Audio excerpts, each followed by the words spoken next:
Hello everyone, कैसे हैं आप लोग। आशा करते हैं बढ़िया होंगे, अच्छी पढ़ाई चल रही होगी। वीडियो को लाइक शेयर करें एंड सब्सक्राइब करें। आज हम गंगा नदी तंत्र के बारे में बात करेंगे। इससे पहले मैंने सिंधु नदी तंत्र के बारे में चर्चा की थी। आज हम गंगा नदी तंत्र के बारे में चर्चा करेंगे और हिमालय से बहने वाली जितनी भी नदियां थी उन नदियों के बारे में बताया था। आज हम गंगा नदी के तंत्र के बारे में बात करेंगे। तंत्र क्या होता है?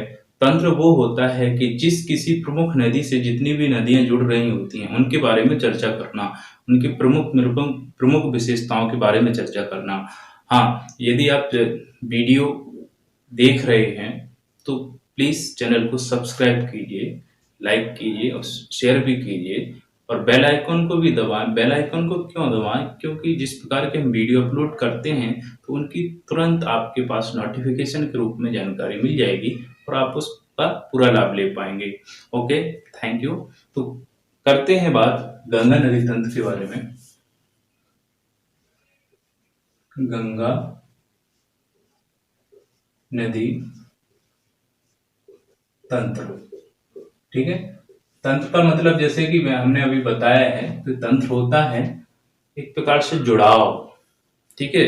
तो नदियों से जुड़ाव, तो गंगा एक प्रमुख नदी है, तो गंगा नदी से मिलने वाली तमाम प्रकार की नदियों के बारे में चर्चा करेंगे यार, ठीक है।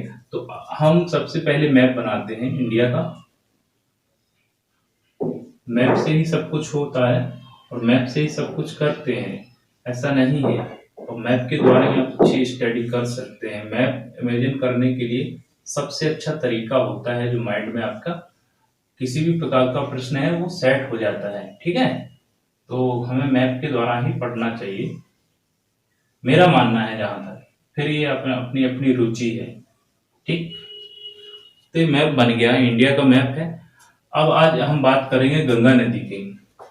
तो गंगा नदी की बात करें, उत्तराखंड से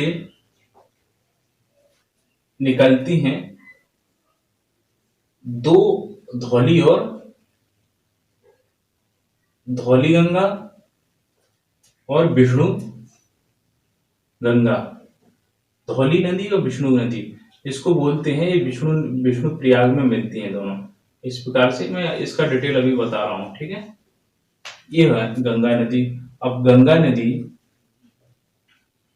यहाँ पे इस सीधी चली जाती है और यहां से एक और नदी निकलती है उत्तराखंड से, यमुना, जो कि इलाहाबाद, अब प्रयागराज इसका नाम हो गया है, वहां पे जाकर के मिलती है यहाँ, ठीक है। अब यमुना नदी से कुछ नदियां मिलती हैं, जैसे इसका नाम हो गया यमुना। ये गंगा के दो तरफ से मिलने वाली नदियों के बारे में बात करेंगे, जो दाहिनी तरफ से मिलने वाली नदियां और बाएं तरफ से मिलने वाली नदियां। गंगा का प्रवाह क्या किस साइड से है? उत्तर से पूर्व की ओर है, तो ठीक है। तो इसका दाहिना साइड ऊपर की ओर, बाएं साइड ऊपर की ओर होगा, दाहिना साइड नीचे की ओर होगा इसका। तो दाहिने साइड से जितनी नदियां मिलेंगी और बाईं ओर से जितनी नदियां मिलेंगी उनके बारे में चर्चा करेंगे, ठीक है। तो यमुना नदी, यमुना नदी एक ऐसी मात्र नदी है जो हिमालय से निकलने वाली ऐसी मात्र नदी है जो गंगा से दाहिनी ओर जाकर के मिलती है। कौन सी ओर? दाहिनी ओर जाकर के मिलती है, और बाकी सभी हिमालयी नदियां बाईं ओर जाके मिलती है, ठीक है। तो ये सबसे बड़ी प्रमुख विशेषता है। और यमुना नदी से कौन कौन सी नदी मिलती है? चंबल, सिंध,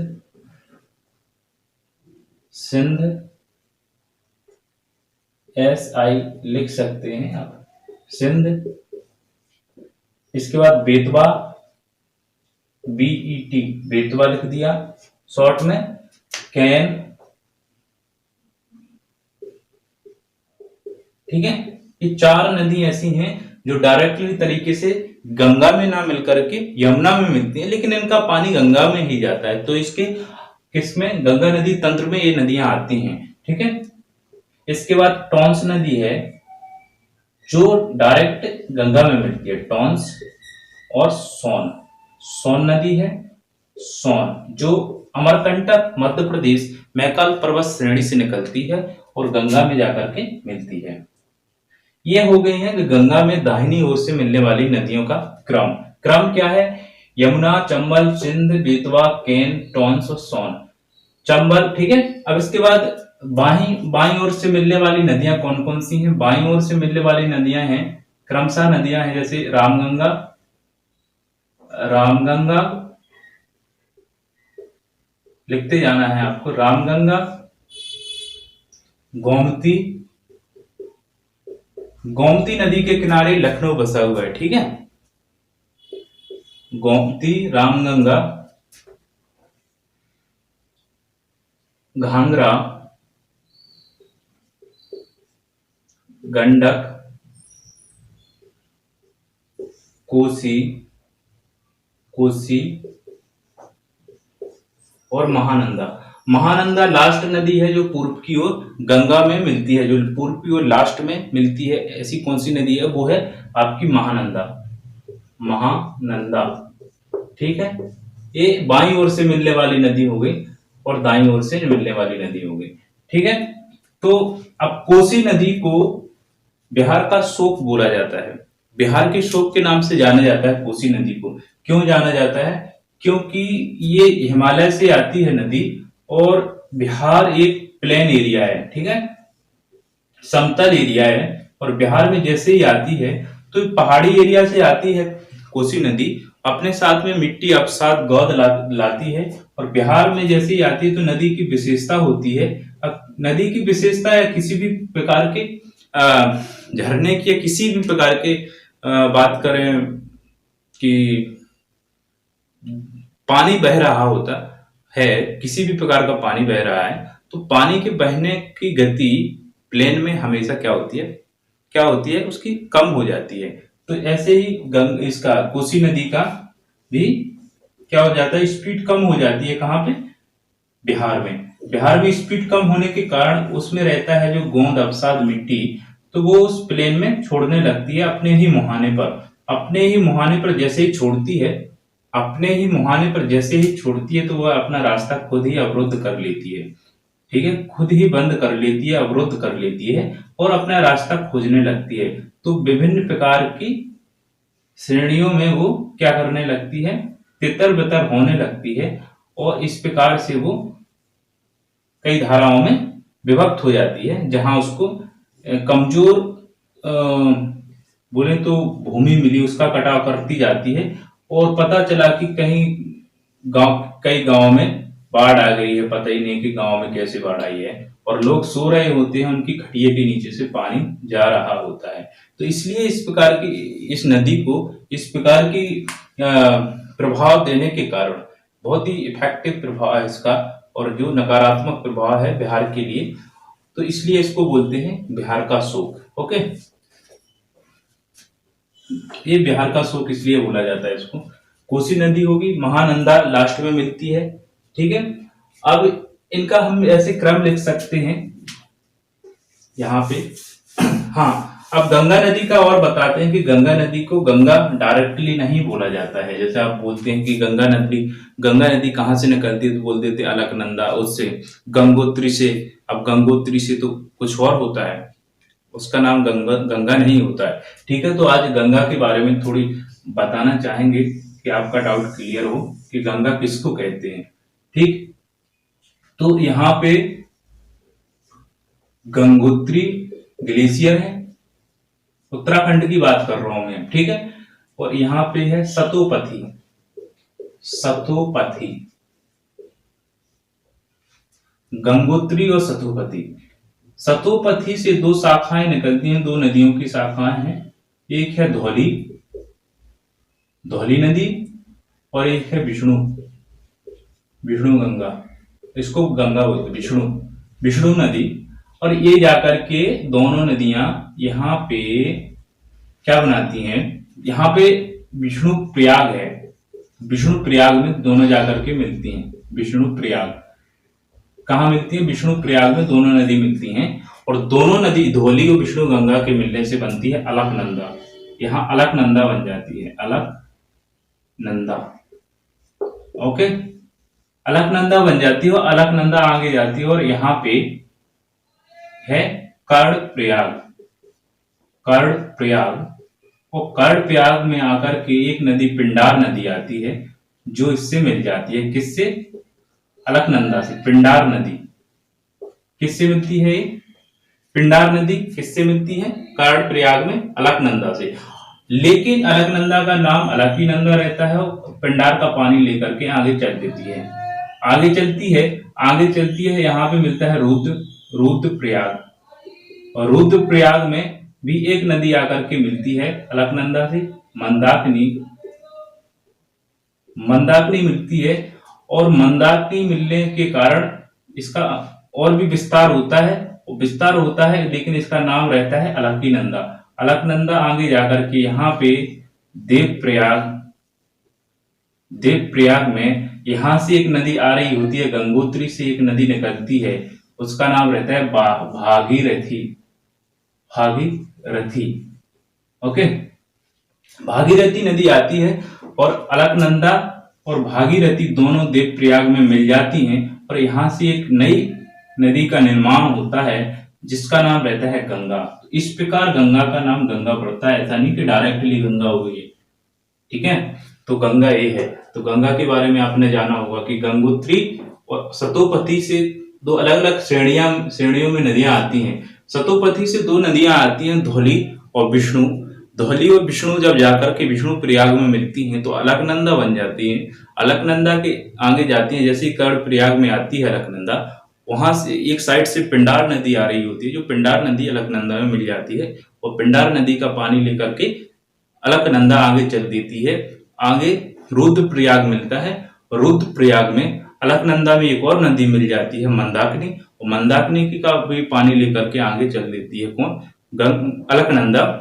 और आगे जाकर के देवप्रयाग में गंगोत्री से एक नदी आ रही होती है भागीरथी, तो देवप्रयाग में भागीरथी और अलकनंदा दोनों मिल जाती हैं, तो इसका नाम इस प्रकार से पड़ जाता है गंगा। ठीक है, लिख लिया होगा, समझ में भी आया होगा। ठीक है, अब बात करें दाईं ओर से मिलने वाली नदियां होगी, बाईं ओर से मिलने वाली नदियां होगी। गंगा का अब ये क्या है? गंगा नदी तंत्र है, और गंगा जैसे ही अब बोले तो हाँ, एक प्रश्न बनता है, गंगा नदी कितने राज्यों से बहती है? कितने राज्यों से बहती है? तो 5 राज्यों से। कौन कौन? यूपी, उत्तराखंड से करते हैं शुरू, यूटी उत्तराखंड, यूके लिख सकते हैं इसको, उत्तराखंड, यूपी, बिहार, तीसरे नंबर बिहार, चौथे नंबर पे झारखंड, और 5वें नंबर पे पश्चिम बंगाल। ठीक है, तो झारखंड में भी बहती है नदी, लेकिन ज्यादा सीमा नहीं घेरती है, झारखंड में कम सीमा घेरती है। तो सबसे ज्यादा बहने वाली किस राज्य में है? उत्तर प्रदेश। सबसे ज्यादा उत्तर प्रदेश लिख सकते हैं, यूपी, और सबसे कम झारखंड। एक प्रश्न बनता है, ठीक है, सबसे ज्यादा यूपी, सबसे कम झारखंड में गंगा नदी का प्रवाह तंत्र है। ठीक है, अब इसके बाद बात करें, ये 5 राज्यों से होकर गुजरती है। जैसे ही पश्चिम बंगाल में गंगा नदी आती है तो 2 श्रेणियों में विभक्त हो जाती है। हुगली, इसी से आ जाती है हुगली, जो दक्षिण की ओर प्रवाहित होती है वो है हुगली, और जो अपनी पूर्व की ओर प्रभावित हो रही होती है, जो अपनी दिशा में, वो रहती है भागीरथी। अब भागीरथी बोलेंगे कि भागीरथी 2 कैसे होगी, लेकिन यहाँ से गंगा बन गई है उत्तराखंड में, भागदेव प्रयाग से गंगा बन गई है, भागीरथी अलकनंदा वो अलग है।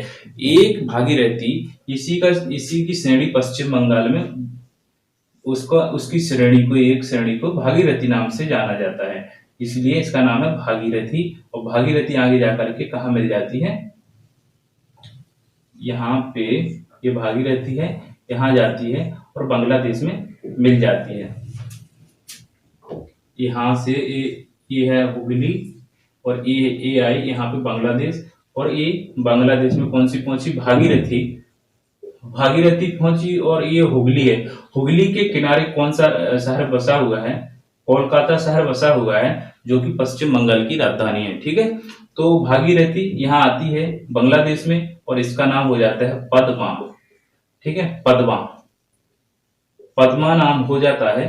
अब यहाँ से मानसरोवर से एक नदी निकल रही होती है, उसका नाम है ब्रह्मपुत्र। ब्रह्मपुत्र अरुणाचल प्रदेश, असम होते हुए बांग्लादेश में प्रवेश करती है। और सिक्किम से एक नदी तिस्ता आ रही होती है, तिस्ता, तिस्ता, और ये है ब्रह्मपुत्र। कहां से? मानसरोवर से, मानसरोवर से। ठीक है, ब्रह्मपुत्र आ रही होती है। ब्रह्मपुत्र नदी, ब्रह्मपुत्र नदी यहां पर पे ये भागीरथी, भागीरथी नदी पद्मा हो जाती है। कहां पे, कहां पे नाम पद्मा हो जाता है भागीरथी का? भागीरथी बोले तो गंगा की श्रेणी है। ठीक है, पश्चिम बंगाल में इसका नाम भागीरथी के नाम से जाना जाता है, तो इसलिए ये बांग्लादेश में पद्मा नाम से जाने जाती है। और ब्रह्मपुत्र नदी और सिक्किम से आने वाली तिस्ता नदी बांग्लादेश में मिल जाती है और इसका नाम हो जाता है दोनों का मिलकर के जमुना। जमुना आकर के पद्मा में मिल जाती है। और मणिपुर से आने वाली एक नदी रहती है, उसका नाम रहता है बराक या मेघना, बराक या मेघना। तो ये नदी आकर के जैसे तीनों चारों नदी मिलती हैं, पद्मा, जमुना, मेघना, और इससे बन जाती है लास्ट में मेघना नदी। और मेघना नदी ही बंगाल की खाड़ी में अपना जल छोड़ती है।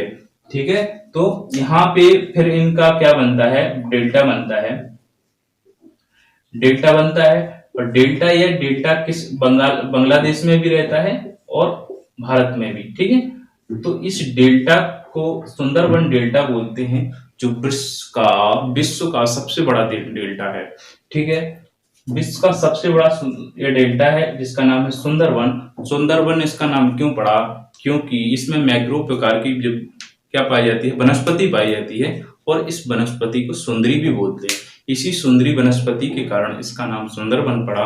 सुंदरबन और मैक्रो प्रकार की वनस्पति की बात करें तो इस वनस्पति में क्या होता है कि डेल्टा नीचे होता है, उस पर पानी आ चुका होता है, और इस पानी, इस मिट्टी में, इस जो डेल्टा वाली मिट्टी है, इसमें मैंग्रोव की जड़ें ऐसी पहुंच जाती हैं नीचे।